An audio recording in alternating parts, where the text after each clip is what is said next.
नमस्कार। एक नए विषय के साथ अभी आज हम बात करने वाले हैं राज्य। राज्य का अर्थ, परिभाषा और तत्व, और साथ ही राज्य की उत्पत्ति और विकास किस प्रकार हुआ। तो सबसे पहले बात करते हैं राज्य की। राज्य का अर्थ क्या है? राज्य यानी जिसको स्टेट कहते हैं। तो राज्य एक ऐसी राजनीतिक संस्था है जिसमें एक निश्चित भूभाग, सरकार और संप्रभु सत्ता होती है। 4 चीज़ें जरूरी होती हैं: जनसंख्या, भूभाग, सरकार और संप्रभु सत्ता। राज्य समाज की सबसे संगठित और सर्वोच्च इकाई है जो कानून बनाती है, उनका पालन कराती है और नागरिकों के जीवन, स्वतंत्रता तथा संपत्ति की रक्षा करती है।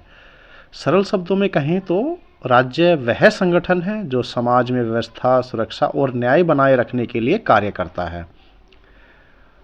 अब बात करते हैं राज्य की कुछ परिभाषाओं की। अरस्तु, जिसका सभी बच्चे जानते हैं, राज्य परिवारों और गांवों का ऐसा संघ है जिसका उद्देश्य उत्तम जीवन की प्राप्ति है। तो अरस्तु कहते हैं कि उत्तम जीवन की प्राप्ति के लिए राज्य है। ब्लट्सली, राज्य एक राजनीतिक रूप से संगठित जनता है। वुडरो विल्सन, राज्य मनुष्यों का ऐसा संगठन है जो किसी निश्चित क्षेत्र में कानून की सत्ता के अंतर्गत रहता है। लास्की कहते हैं कि राज्य वह समाज है जिसमें शासन की सर्वोच्च शक्ति निहित होती है। तो इन परिभाषाओं से स्पष्ट है कि राज्य एक राजनीतिक, संगठित और संप्रभु संस्था है। अब आगे बात करते हैं राज्य के तत्व क्या हैं, एलिमेंट ऑफ स्टेट। राज्य के 4 मुख्य तत्व माने जाते हैं, जिसमें पहला नंबर आता है जनसंख्या का, यानी पॉपुलेशन का। राज्य के अस्तित्व के लिए जनसंख्या अनिवार्य है, बिना लोगों के राज्य की कल्पना नहीं की जा सकती। जनसंख्या बहुत कम या बहुत अधिक नहीं होनी चाहिए, जनसंख्या की गुणवत्ता भी महत्वपूर्ण है यहाँ पर। दूसरा तत्व आता है निश्चित भूभाग। राज्य के लिए एक निश्चित क्षेत्र होना आवश्यक है जिसमें वह अपनी सत्ता का प्रयोग करता है। सीमा स्पष्ट होनी चाहिए, क्षेत्र बड़ा या छोटा हो सकता है पर निश्चित होना जरूरी है। तीसरे नंबर पे आता है सरकार, जिसको गवर्नमेंट। सरकार राज्य का कार्यकारी अंग होती है, यह कानून बनाती है, उन्हें लागू करती है, व्यवस्थाएं बनाए रखती है। सरकार बदल सकती है पर राज्य बना रहता है। नंबर चौथा, संप्रभुता, सॉवरेनिटी, जो इम्पोर्टेंट है। संप्रभुता राज्य का सबसे महत्वपूर्ण तत्व है। आंतरिक रूप से सर्वोच्च सत्ता, बाहरी रूप से स्वतंत्रता। बिना संप्रभुता के कोई भी संगठन राज्य नहीं कहलाता। अब बात करते हैं अगले विषय की। ये कहता है कि राज्य की उत्पत्ति और विकास किस प्रकार हुआ। तो राज्य की उत्पत्ति कैसे हुई, इस पर विद्वान अलग अलग मत रखते हैं और कई सिद्धांत हैं जिसके माध्यम से राज्य की उत्पत्ति को समझाया गया है। पहला सिद्धांत आता है देवी सिद्धांत।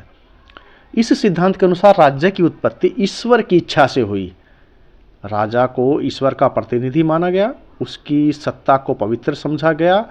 इसकी कुछ आलोचना करते हैं कि आधुनिक लोकतंत्र में इस सिद्धांत का महत्व बहुत ही ज़्यादा कम हो गया है। दूसरा सिद्धांत है शक्ति सिद्धांत। इस सिद्धांत के अनुसार राज्य की उत्पत्ति बल और शक्ति के प्रयोग से हुई। शक्तिशाली व्यक्ति ने कमजोर लोगों पर शासन किया, विजय और युद्ध से राज्य बने।